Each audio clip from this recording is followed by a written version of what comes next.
కానీ కొంతమందికి మేము చేసే అభివృద్ధి నచ్చడం లేదు. మారీచులు మాయ వేషంలో, మాయలేడి రూపంలో, మాయగాళ్ళ రూపంలో మీ దగ్గరకు వస్తున్నారు.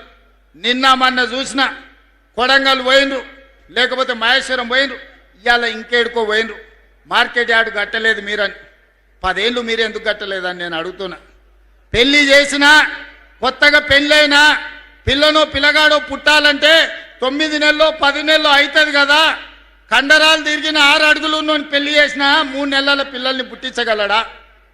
అయితే అదే సాధ్యం. దానికి ఒక ప్రక్రియ, ఒక విధానం ఉన్నది. పెళ్ళైన ఎవరికైనా 9-10 నెలలు పడుతుంది పండంటి పిల్లగాడినో బిడ్డనో చూడాలంటే. అట్లనే ఈ ప్రభుత్వం 10 సంవత్సరాలు మీరు ఎలగబెట్టని పనులు ఎన్నిటినో గొప్ప గొప్ప పనులను చేసినాం. ఇంకా చేయాల్సినవి ఉన్నాయి. అడ్డుపడడానికి ఊరూరు తిరుగుడు కాదు. మారీచుడు మాయలేడి రూపంలో వచ్చి సీతమ్మని చెరబట్టాలనుకుంటే చివరికి రాముడు చేతిలో చావు తప్పలేదు. మళ్ళా కూడా నేను ఈ వేదిక మీద నుంచి మళ్ళీ చెప్పదలుచుకున్నా, ఇక్కడ ఉండే ఆదిలాబాద్ బిడ్డల సాక్షిగా ఆనాడు పిప్పిరిలో బట్టి గారు, ఆనాడు నేను ఇంద్రవెల్లిలో ఇక్కడి నుంచే దీక్ష భూని ప్రజాపాలన తెస్తామని చెప్పినాం. ఇచ్చిన మాట ప్రకారం ప్రజాపాలన తెచ్చినాం. ఇవాళ మళ్ళీ ఈ పిప్పిరి వేదిక మీద నుంచి నేను చెప్తున్నా, రాబోయే శాసనసభ ఎన్నికల్లో మళ్ళీ ప్రభుత్వం వస్తుంది, ప్రజాపాలన చేస్తుంది. 2034 లోపల ఆదిలాబాదు అత్యంత అభివృద్ధి చెందిన పర్యాటక కేంద్రంగా, పారిశ్రామిక వాడగా, విద్యా కేంద్రంగా తీర్చిదిద్దే బాధ్యత మా ప్రభుత్వం తీసుకుంటుంది. ఇవాళ ఎవరైనా ఏ పార్టీలైనా గెలవని, ప్రజాపాలన నాడు అధికారంలో ఉంటుంది, ఈ ప్రాంతాన్ని అభివృద్ధి చేస్తుంది. మిత్రులారా, కొంతనన్న ఓపిక ఉండాలి, సంయమనం పాటించాలి. 10 ఏళ్ళు వాళ్ళు చేయలేని పనులు, 10 ఏళ్ళు వాళ్ళు సృష్టించిన గందరగోళాన్ని, 10 ఏళ్ళు 8 లక్షల కోట్ల రూపాయలతో అప్పుల్లో రాష్ట్రాన్ని ముంచితే ఒకటొకటి పరిష్కరించుకుంటూ వస్తున్నాం. కొంత సమయం, కొంత వెసులుబాటు ఇవ్వాలి, కొంచెమన్నా ఆలోచన చేయాలి. అరే 10 ఏళ్ళు మనమే ఉంటాం కదా, అన్ని శాఖలు మన దగ్గరనే ఉండే కదా, ఈ 10 ఏళ్ళలో మనం చేయలేని పనులు వాళ్ళు చేస్తున్నారు కదా, అంతో ఇంతో అవకాశం ఇవ్వాలి కదా, కొంత ఓపిక పట్టాలి కదా. సంసారం ఏర్పడంగానే ఇంట్లో ఒకవేళ విడిపోతే మనకు గిన్నెలు, చెంబులు, స్టవ్లు తెచ్చుకోవడానికి కొంత సమయం పడుతుంది. ఏర్పాటు అయిన తర్వాత సంసారాన్ని సరిదిద్దుకోవడానికి కూడా కొంత సమయం పడుతుంది. అంత సమయం కూడా ఇవ్వకుండా నాకు వజ్రాలు తేలేదు, వైదూర్యాలు కొనలేదంటే సాధ్యమవుతుందా? అట్లనే ఈనాడు 6 గ్యారంటీలలో ఇంతకుముందే బట్టి విక్రమార్క గారు చెప్పినారు, ఆర్టీసీ బస్సు ఇవ్వలేదా, ఆరోగ్యశ్రీ పథకం ఇవ్వలేదా, సన్న బియ్యం ఇవ్వలేదా, 200 యూనిట్లు ఉచిత కరెంటు ఇవ్వలేదా, ఇందిరమ్మ ఇండ్లు ఇవ్వలేదా, ఈరోజు ఆడబిడ్డలకు ఆర్టీసీ బస్సులు కొనివ్వలేదా, అదానిలాగా ఈరోజు సోలార్ పవర్ విద్యుత్తు ఇవ్వలేదా? ఇలా చెప్పుకుంటూ వెళ్తే అరగంట మేము చేసింది చెప్పగలం. అసెంబ్లీలో మాట్లాడదామంటే రారు. ఏందా నువ్వు చెప్పేది వింటా అంటే చెప్పరు.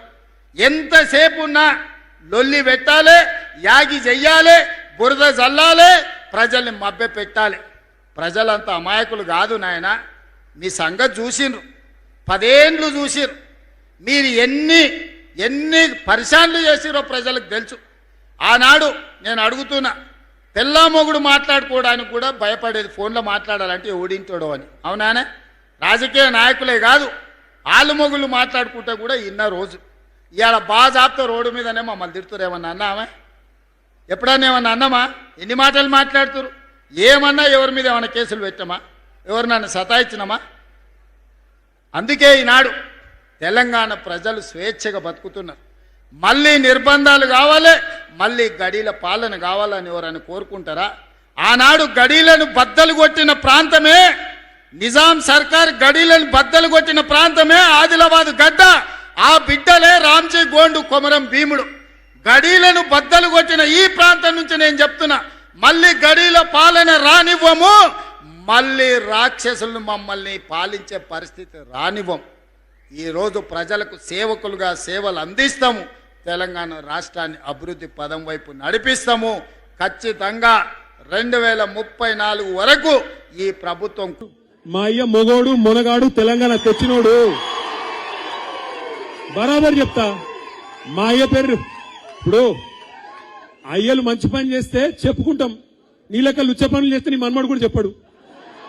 మా తాత మోసగాడు లుచ్చగాడు అని మీ మన్మడు రేపు చెప్పే పరిస్థితి వస్తుంది. మరి ఇలా నువ్వు అనుకుంటున్నావు రేవంత్ రెడ్డి ఆయన శపథాలు చేస్తుండు. రేవంత్ రెడ్డి మధ్యన కేసీఆర్ ను మళ్ళా మొలకెత్తనీయడంట. నేను ఆయన చెప్తున్నా రేవంత్ రెడ్డికి, నువ్వేంద్రా కేసీఆర్ ను మొలకెత్తనీయకపోయేది? తెలంగాణనే మొలిపించిన మొగోడు మొనగాడు కేసీఆర్. 60 దశాబ్దాలు 60 ఏళ్లు నీ కాంగ్రెస్ పార్టీ తెలంగాణను తొక్కి పెడితే మొలకెత్తదు అని మీరు విర్రవీగితే మీరు కాదన్న తెలంగాణనే ఢిల్లీ మెడలు వంచి మొలిపించినోడు కేసీఆర్. నువ్వేంది కేసీఆర్ ను పీకేది? కేసీఆర్ చెప్పు కాలి ధూళికి కూడా నువ్వు సమాధానం కాదు. ఇవాళ ఏదో అడ్డిమారి గుడ్డి దెబ్బల ముఖ్యమంత్రి అయినవు, ఇంకో 3 ఏళ్లు టైంపాస్ చేయి. ఇదివరకు కూడా ఒకటి ఉండే కిరణ్ కుమార్ రెడ్డి అని, ఇవాళ యాదుకున్నాడు ఎవరికన్నా? ఇట్లనే ఉంటారు, ఇటువంటి వాళ్ళు వస్తారు పోతారు, ఐరగారగాలు. అయ్యేది లేదు పీకేది లేదు, వీళ్ళతో ఉడుదు కాలేదు, పీరు లేవది. 4 రోజులు ఎగురుడు దుంకుడు ఉంటుంది. కాకపోతే ఇక ఉంటారు కదా ఇప్పుడు కొంతమంది కాంగ్రెస్ వాళ్ళు సర్పంచ్లు అయిన కొత్తగా, ఇక వాళ్ళ ఎగురుడు మామూలుగా ఉండదు. కొత్తగా రేబాన్ కళ్ళద్దాలు పెట్టుడు, కొత్తగా కడక్ అంగి వేసుడు. ఎమ్మెల్యే మావోడే మీకు ఎరికేనా? గట్లనే వీడు కూడా హౌలగాడు. కొద్దిగా ముఖ్యమంత్రి పదవి రాగానే గింత మిడిసి పాట. మేము కూడా చేసిన ప్రభుత్వం 10 ఏళ్ళు. నేను ఇంకొక మాట అడుగుతున్నా, అరే నీకు దండం పెడతా కూర్చోరా తమ్మి, కూర్చో. ఇంకొక మాట నాకు తెలియక అడుగుతున్నా. మీరు ఒక్కసారి జనగామలో ఇప్పుడు పల్లా రాజేశ్వర రెడ్డి గారు చెప్పారు, అన్నా యూరియా బస్తాలు దొరుకుతలేవని చెప్పాను. వాస్తవం, రాష్ట్రంలో ఒక జనగామల కాదు, మొన్న మహబాద్ పోతే అక్కడ గిరిజన రైతులు వచ్చి చెప్పాను, సార్ షాపులో యూరియా లేదు.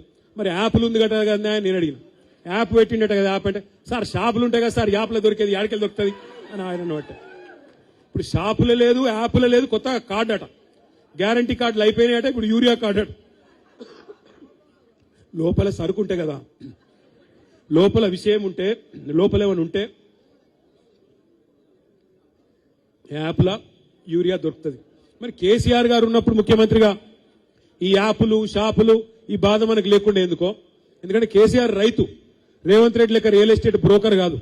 అందుకే రైతు కాబట్టి, రైతు కష్టం తెలుసు కాబట్టే కేసీఆర్ గారు రైతుకు కష్టం తెలియకుండా మీకు టైంకు నాట్లేసే టైంకు మంచిగా మీ ఫోన్లన్నీ టింగు టింగు టింగు అనుకుంటా రైతు బంధు పడుతుండే. ఇవాళ ఎక్కడ కావాలంటే అప్పుడు టైంకు ఎరువులు, టైంకు విత్తనాలు కేసీఆర్ ఉన్నప్పుడు తిప్పలు లేకుండా ఉండే. 24 గంటల కరెంటు బ్రహ్మాండంగా వస్తుండే. ఏ టైం కావాలంటే ఆ టైంలో మోటార్ నడుపుకునే అవసరం ఉండే. లో వోల్టేజ్ ఎన్నడూ లేదు కేసీఆర్ గారు ఉన్నప్పుడు. బ్రహ్మాండంగా రైతుకు కాలం గడిచింది. రేవంత్ రెడ్డి అబద్ధాలలో అగ్రగామిగా ఈ రాష్ట్రాన్ని నిలుపుతా ఉన్నాడు. కేసీఆర్ కు రేవంత్ రెడ్డికి తేడా ఏంటంటే, అభివృద్ధిలో కేసీఆర్ అగ్రగామి, అబద్ధాలు ఆడడంలో రేవంత్ రెడ్డి అగ్రగామిగా నిలిచింది. ఇవాళ ఈ రోజు కూడా రాష్ట్ర అవతరణ వేడుకల్లో కూడా రేవంత్ రెడ్డి ఆయన ఉపన్యాసాల్లో అన్ని అబద్ధాల పరంపరని. ఇవాళ ఆయన మాట్లాడుతూ అంటాడట, మహిళలకు 21,000 కోట్ల రూపాయల వడ్డీ లేని రుణం ఇచ్చినట్టట. ఇచ్చినావా రేవంత్ రెడ్డి? నేను సవాల్ విసురుతున్నా, నువ్వు 21,000 కోట్ల వడ్డీ లేని రుణం ఇచ్చినట్టు జీవో చూపించు, ఆధారం చూపించు, నేను రాజీనామా చేయడానికి సిద్ధంగా ఉన్నా. నువ్వు ఇచ్చింది 21,000 కోట్లు వడ్డీతో కూడిన రుణాలు ఇచ్చినవు తప్ప అక్క చెల్లెలకు వడ్డీ లేని రుణాలు ఇయ్యలేదు. ఆ అక్క చెల్లెలను మోసం చేసినావు నువ్వు. ఇవాళ ఆయన మాట్లాడుతుండు 60,000 ఉద్యోగాలు ఇచ్చిన నోటిఫికేషన్ చూపి. నీ ప్రభుత్వం వచ్చినాక ఉద్యోగాలకు 60,000 ఉద్యోగాలకు నువ్వు నోటిఫికేషన్ ఇచ్చినట్టు చూపి రేవంత్ రెడ్డి. నువ్వు ఇచ్చింది కేవలం 10,000 మాత్రమే. ఆ మిగతా ఉద్యోగాలు కేసీఆర్ గారి నోటిఫికేషన్ ఇచ్చి, పరీక్ష పెట్టి, ఫలితాలు ఇచ్చి, ఫిజికల్ టెస్ట్ చేస్తే వాటికి కాయిదాలు పంచినవు తప్ప నువ్వు ఇచ్చింది కానే కాదు రేవంత్ రెడ్డి అని గుర్తుపెట్టుకో. అన్ని అబద్ధాలే. ఆయన మాట్లాడుతూ 275 లక్షల మెట్రిక్ టన్నుల పంట పండింది అన్నాడు. పండింది ఎవరి పుణ్యం? బీఆర్ఎస్ ప్రభుత్వ కృషి వల్ల, కేసీఆర్ యొక్క ముందు చూపుతో పండింది. నువ్వు వచ్చినాక రేవంత్ రెడ్డి నీ ఏడాది అర్థం పాలనలో ఒక ప్రాజెక్టు కట్టినవా? ఒక ప్రాజెక్టు పూర్తి చేసినవా? ఒక్క ఎకరానికి నీళ్లు ఇచ్చినవా? ఒక్క చెరువు తవ్వినవా? ఒక్క చెక్ డ్యామ్ కట్టినవా? నువ్వు చేసిందేంది? ఇవాళ 275 మెట్రిక్ టన్నుల పంట పండిందంటే అది బీఆర్ఎస్ 10 ఏళ్ల కృషి అని చెప్పి ఈ రాష్ట్ర రైతాంగానికి తెలుసు.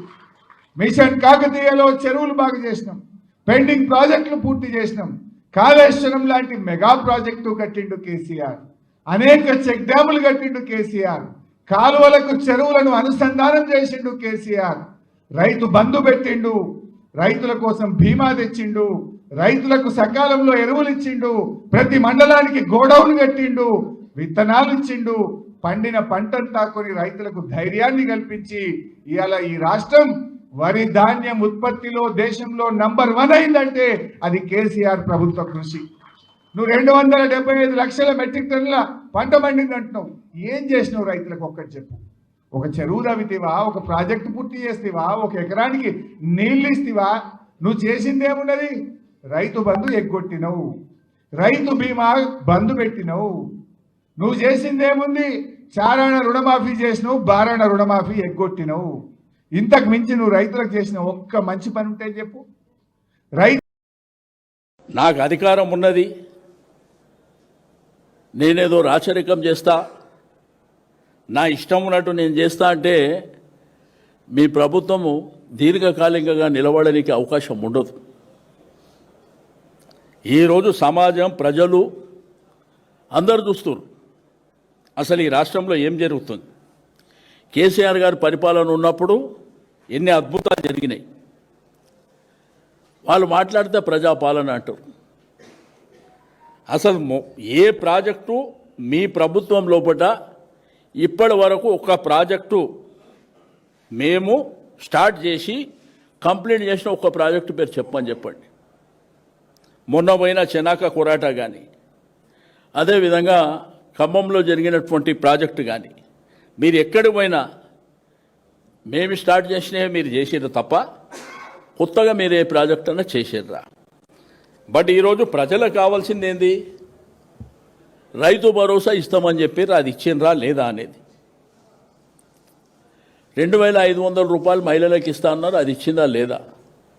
తులం బంగారం ఇస్తామన్నారు, అది ఇచ్చిండ్రా లేదా? నిరుద్యోగ భృతి ఇస్తామన్నారు, ఇచ్చిండ్రా లేదా? 2 లక్షల ఉద్యోగాలు ఇస్తామన్నారు, చెప్పిండ్రు, ఇస్తారా లేదా? మహిళలనంట కోటీశ్వరుని చేస్తామని చెప్పారు. మీకు చూసిండ్రు సమ్మక్క సారక్క జాతర జరుగుతుంది. ఆ సమ్మక్క సారక్క జాతర విషయంలో అక్కడ ప్రాజెక్టు ఏదైతే ఆ డెవలప్మెంట్ ఉన్నదో దాని విషయంలో కూడా 2 మంత్రులు, ఇన్ఛార్జ్ మంత్రికి ఎన్ని గొడవలు అయినాయో కూడా మీరే పత్రిక టీవీలో చూసారు. దానికే కదా పరిపాలన చేస్తుర్రా, సర్కస్ నడిపిస్తుర్రా అని అడిగింది. ఇట్లా ఇష్టం ఉన్నట్టు మొన్న సికింద్రాబాద్ విషయంలో మేము ఒక ర్యాలీ, శాంతి ర్యాలీ పెడితే అక్కడ కూడా అక్రమంగా అందరిని అరెస్ట్ చేసినటువంటి వ్యవహారం. ఇక ఇప్పుడు పాత్రికేయులను కూడా వదిలిపెట్టే పరిస్థితుల్లో లేదు. వాళ్ళను కూడా ఇష్టానుసారం అక్రమ కేసులు పెట్టి బనాయించేటువంటి వ్యవహారం చేస్తారు. నేనేమంటున్నా, ఒక మంచి ప్రభుత్వం, గుడ్ గవర్నెన్స్ ఉండాలంటే పరిపాలన మీద దృష్టి పెట్టండి. మా మీద దృష్టి పెట్టడం మూలాన మీకు నష్టం జరుగుతుంది తప్ప లాభం జరగదు.